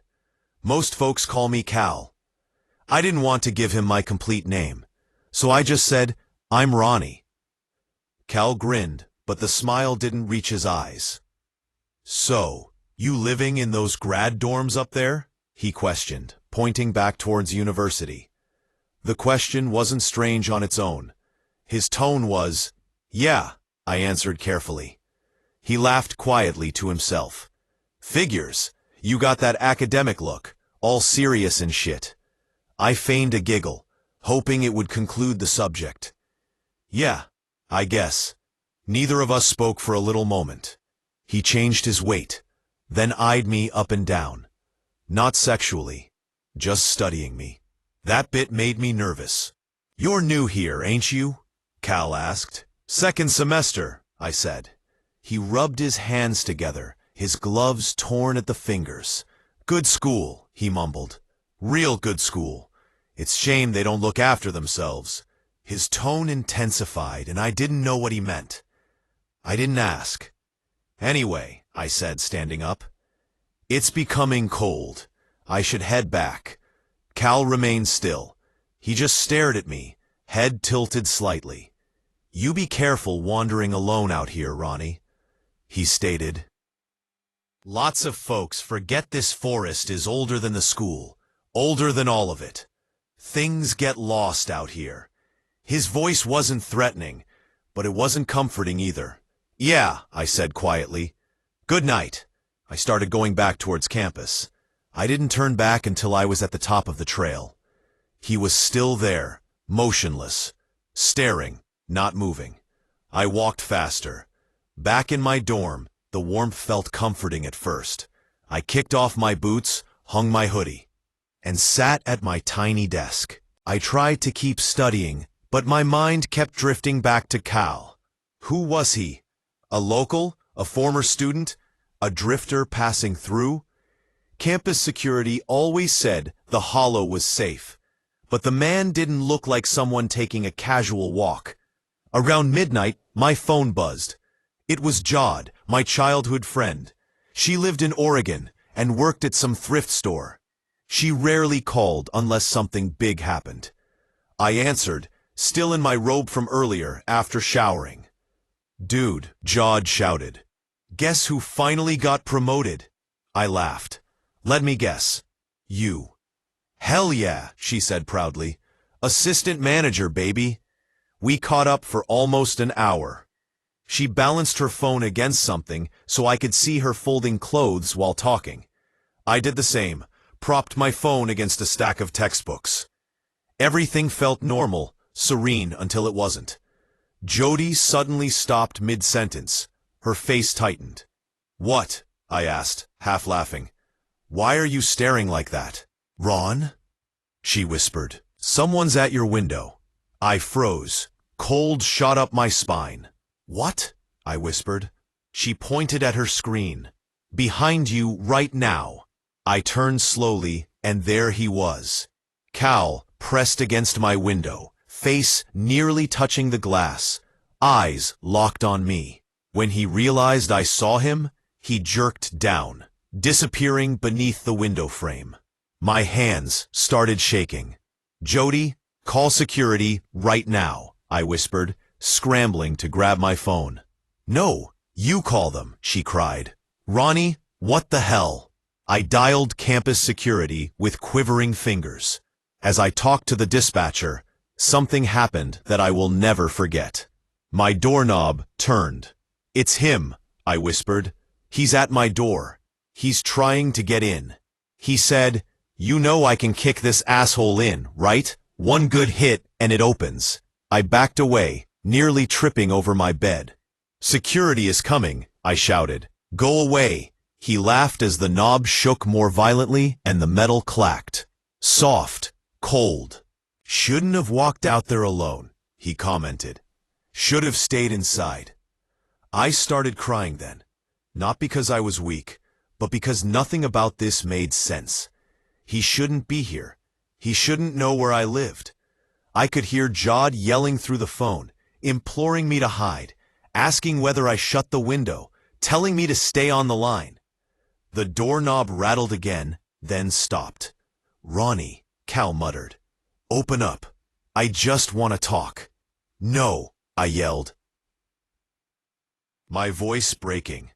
There were footsteps in the hallway, guards yelling, a brawl, heated voices, and finally, stillness. My door was banged on by a security guard. "Campus security, you can open up now." I unlocked the door with shaky hands. Cal was already tied, face jammed against the corridor wall. 2 campus officers and 2 police officers were detaining him. He hardly looked at me when he turned his head. His eyes weren't angry. They were unhappy, like I'd breached some phantom trust. They escorted him out. I didn't sleep that night. The next morning, campus security requested me to come in and provide a statement. A member of the Montreux Police Department joined us. They were cool, comforting, and brutally honest. Cal wasn't a stranger at random. He'd been a student here years ago. A terrific one, they said. A physics major, outstanding GPA, loved by instructors, had a girlfriend named Alina, who died abruptly during his junior year. Something with a lung problem. Quick, sad. Following that, he became destitute and wandered between shelters after spiraling out of control and dropping out. Additionally, he never left the Hollow because he had strolled there with Alina. For almost 10 years, he lived between the outskirts of the school, abandoned outbuildings, and the woods. He wasn't violent before last night, the detective added. However, grief alters people. Trauma transforms individuals. I was unsure of how to react, and I simply sat there, using a tissue to wipe my nose in silence. "Was he stalking me?" I eventually asked. The detective stared at the security director. The director sighed heavily. We think he followed you after spotting you entering the hollow and eventually found your window. He stated he may have projected feelings onto you. In circumstances of chronic trauma, it occurs. I did not feel unique. I did not feel selected. I felt nauseous. They arrested him, charged him, and him from college for life. However, I felt a terrible sense of remorse. I had somehow dragged him out of whatever delicate universe he had created about himself by being in the wrong place at the wrong time. But sympathy didn't diminish the fear he induced. Sympathy didn't erase the vision of him outside my window. I skipped my Black Friday shift that morning. I didn't care that my manager was upset. Jody, my sister, and campus counseling services were on the phone with me for the majority of the day. By dusk, I felt steady enough to walk to the dining hall for meals. Bad decision. Someone called my name as I went outdoors into the light snow. Ronnie. I stopped. The voice was too recognizable. I turned. Cal was just standing at the side of the parking lot, not wearing jail clothes or handcuffs. I felt my heart sink. No, I muttered. They let me go, he muttered. They arrested you, claimed I posed no threat, said I just wanted help. My mouth went dry. He took one hesitant step forward. I just wanted to tell you goodbye, he said in a whisper. Thanksgiving's a lonely day. You're aware of that.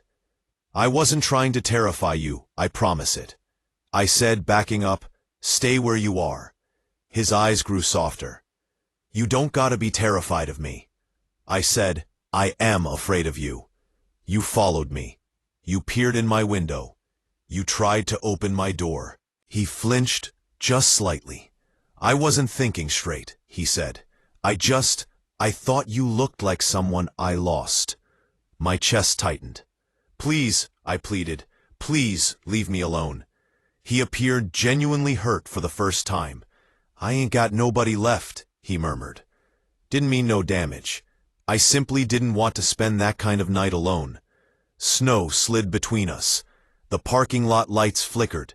My breath trembled. Goodbye, Cal, I murmured finally. He nodded, then turned and proceeded into the trees. I stared till he went into the darkness. Campus police discovered him again that night, sleeping under the stands near the football field. They took him in for trespassing, for real this time. In the end, he was moved to a mental health institution. I didn't see him again. The following year, I graduated with honors, moved out and found work 2 states away, created a calm, serene life. However, something odd occurs around midnight every Thanksgiving. In my dream, I see the woods, the hollow, the snow, the fountain, and Cal standing at the trailhead, raising a hand in the same soft salutation. Nighttime. I wake up shivering every time. Do I detest him? No. Do I hate him? Yes. Do I understand him better than I wish I remind you did? And I occasionally consider what he said when I'm feeling lonely. You don't got to be terrified of me. But I was, and I still am, because people aren't monsters until the moment they choose to be. And it's too late by the time you realize. I should have stayed inside that night. I should have trusted my instincts. But that's the trouble with these situations.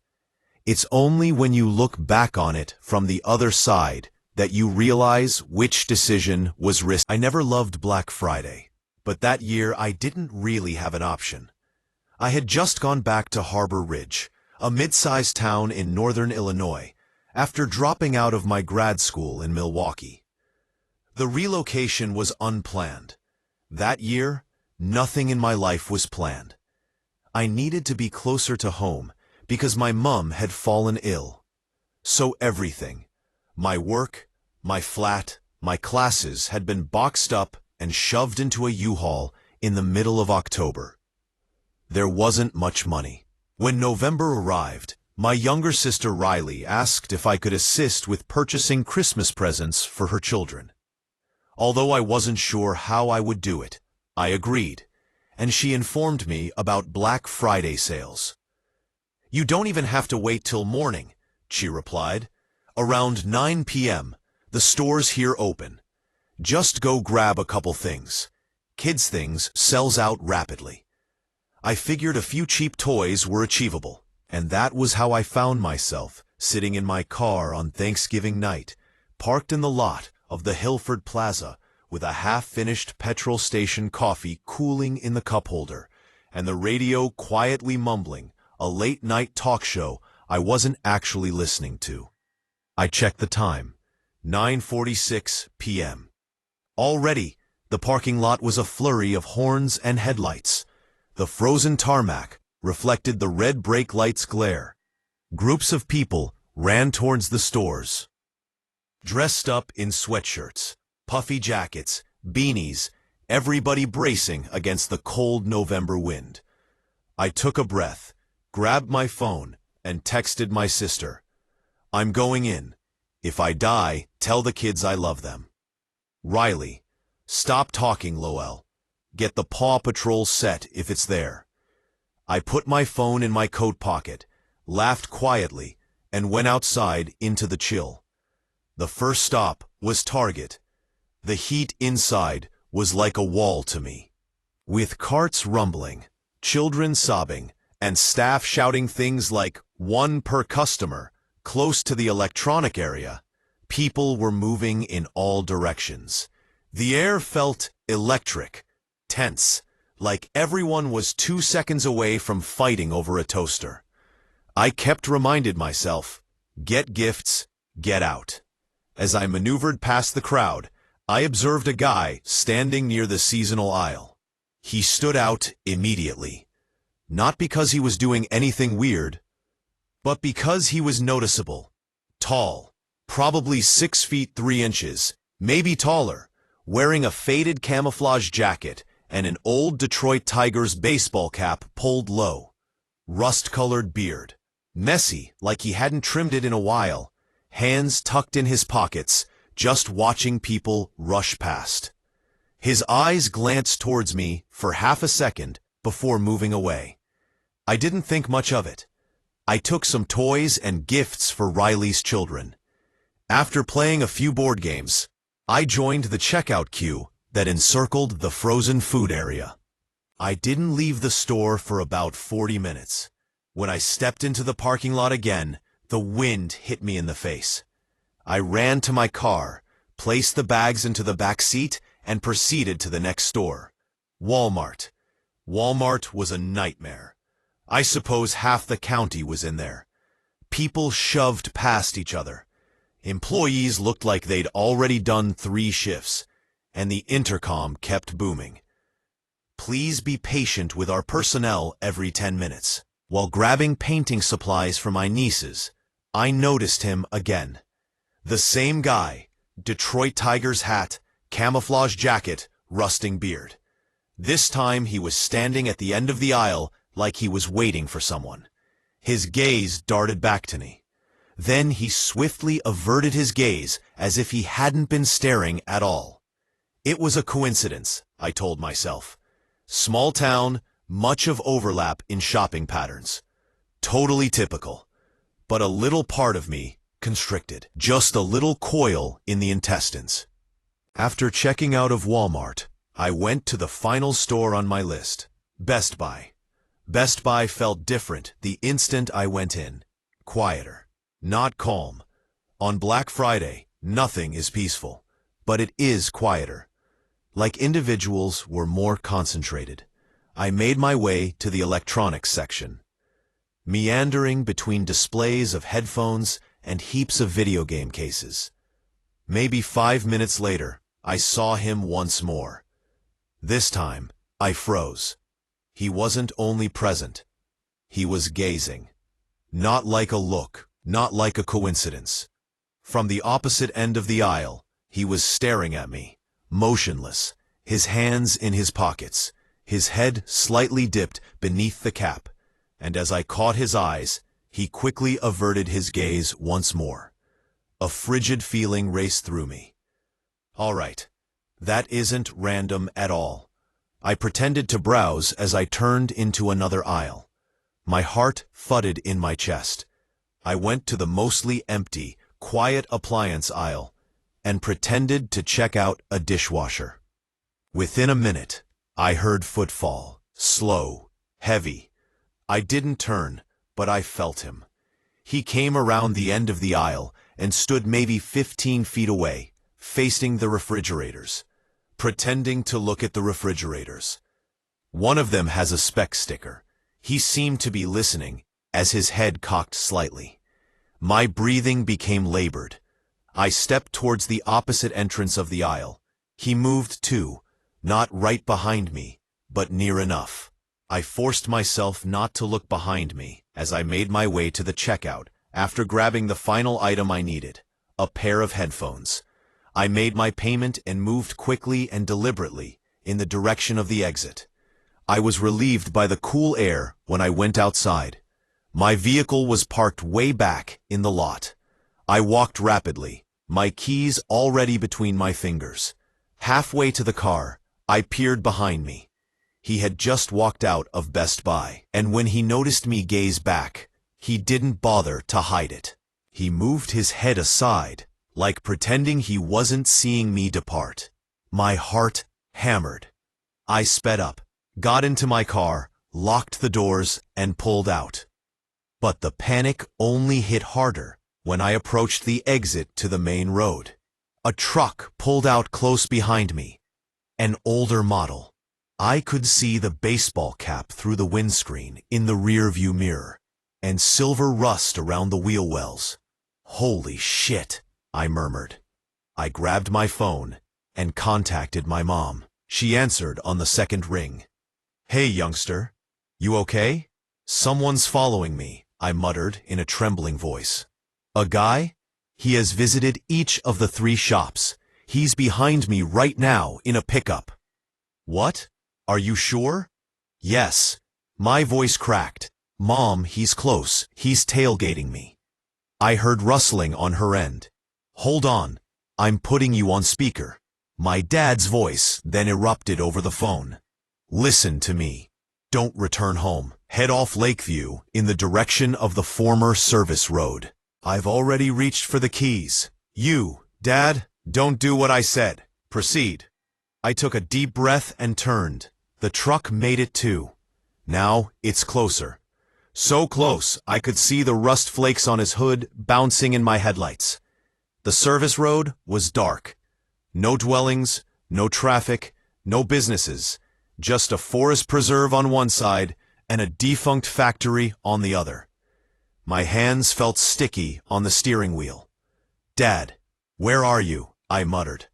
2 minutes out, he said. Remain on the road. Continue. Once, twice, the truck behind me flashed its high beams. My stomach sank. Mom, I whispered. I think he's trying to. Then, at the far end of the road, my dad's pickup showed up. A white F-150 speeding like hell. Relief hit me so fast I began to tremble. My dad pulled into my lane behind the guy's truck and lay on the horn. Long, furious. The man's truck moved to the right, swerving like he hadn't expected anyone to intercede. My dad stayed on him. I pulled over as far as I could while staying on the pavement. The person took the next right, an abrupt quick bend, and my dad followed, tires squealing. My mom yelled on the phone, "Go home right now." I refrained from arguing. I hit the gas and didn't stop shaking until I was in my driveway. My dad came home around 10 minutes later. The man was gone. Gone somewhere into the back roads. The police came, took statements, asked questions, searched security footage, but they never found him. No name, no plates, no identity. Just a big man with a Detroit Tigers cap who followed me through 3 businesses and chased me down an empty service road. For weeks thereafter, I couldn't go shopping alone. My heart would race every time I heard boots on the pavement behind me. Even now, years later, Black Friday still makes my skin crawl. I don't care about deals. Sales are not important to me. And I really don't give a damn about half-off TVs. Some folks get TVs. I almost got stolen. I never imagined turning 19 would feel like entering into full maturity overnight. But that year, it did. It was the first Thanksgiving my mom didn't cook because she was working double shifts at the hospital, and my stepdad was out of town hauling trucks. So the house felt strangely quiet that morning. Not peaceful calm, but the kind where you can hear your own thoughts echo against ancient plasterboard. I lived in Crestwood, Indiana, a place many forget exists as they drive past it on the I-65. Our Target stood directly off the interstate next to a strip mall with a bargain shoe store, a frozen-over fountain, and a local pizza business that somehow always smelt burnt.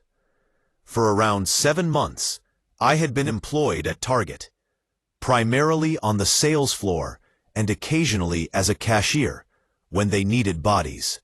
That year, corporate made the decision to open for business on Thanksgiving at 6 p.m. for Black Friday, which is, to be honest, the dumbest notion that Americans continue to embrace. However, I want the overtime. Additionally, I felt that I had to bring in everything I could because my mom's hours had been reduced since the summer. When I clocked in that night, the sky was already pitch black and the parking lot was crowded like a stadium event. It felt wrong. People bracket, while my neighbors hardly had groceries. I was competing for TVs, but I brushed it off. Money is money, and customers don't care about your opinions while they're ripping down pallets to acquire AirPods. Inside, the building was humming. Red shirts everywhere, like someone spilt ketchup all over the place. Loud walkies. Managers are yelling at the team. Let's remain hydrated, like anyone cared. And I can assure you that half of the crew was made up of strangers. One of the seasoned staff members, Trish, grinned at me as I was wheeling a cart of blankets to the home area. "Big night, right, kid?" She replied, "It's already nuts and we haven't even opened." I chuckled. She gave me a shoulder bump. "Stick with me and you won't die." I hope she was correct. At 6 o'clock, when the doors opened, a tsunami of bodies poured in. People yelling, trolleys crashing, a lady barking directions at her husband, teens shoving them other to grad games. Pure chaos. I did everything. Helped overwhelmed cashiers, refilled shelves, dodged carts like I was auditioning for some strange obstacle course. By 9 p.m., the pandemonium leveled out enough that I could breathe again. My walkie-talkie was always crackling. "Team, anyone free to clean up toys? Electronics needs backup. Carts must be brought in immediately." I was smoothing throw pillows at the back when a voice behind me remarked, "Hey man, you have a sec?" I turned to see a red-shirted man with a price scanner. His name badge said Devin. Never seen him before, but we had tons of seasonal hires, so I didn't think twice. "Yeah, what's up?" I asked. He shifted anxiously, clawing at his neck. "Bro, I'm only working my 5th shift, and I don't want to make a mistake. I got a situation."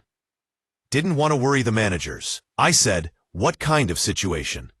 He looked around like he didn't want someone overhearing. "It's easy to show you. It is located in the rear." On Black Friday, people were nearly climbing shelves. Normally, we weren't allowed to enter the back room without a purpose or without scanning something in. Rules flew out the window. "All right," I replied. "Lead the way."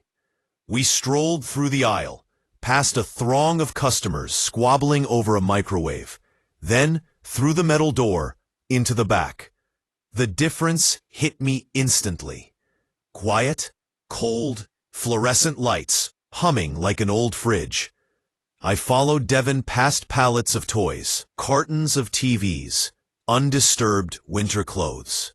Everything smelt like dust and cardboard. Then he pushed through the emergency exit door. The cold smacked me in the face. We stepped onto the narrow pavement that ran along the back of the building. There were a few little pine trees lined up against a patch of grass that separated the store from an old service road rarely used at night. An automobile idled, maybe 10 feet distant. A black automobile, windows tinted, engine running low like a growling animal. I stopped walking. "Wait," I said softly. "Who's this?" "That's them," Devon mumbled. "Who's them?" I scowled. Before he could answer, the two front doors of the automobile flung open. Two men got out. Large, bulky pair, both dressed in beanies, sunglasses, and black jackets. At night, cold night, every instinct in my body screamed. Devon's grip tightened around my upper arms as I turned to face him. Difficult. "What the hell?" "Don't raise your voice," he growled. "Simply enter the vehicle. Avoid making this." My feet reacted before my brain did. I kicked back, pivoted, and struck his shin with my heel. "Ah, fuck!" he shouted, relaxing his grip. I pushed myself free and ran away. The two men began running in my direction. Their footsteps battered the pavement like thunder. My breath blasted from my lungs in icy blasts. The emergency door behind me, shut from the outside. I was stuck on the wrong side of a fortress. "Stop!" one of them yelled. "Hey, get back here!" Devon yelled. I rushed down the wall, towards the front of the building, shoes slipping on spots of frost. Adrenaline shot through me, burning my chest.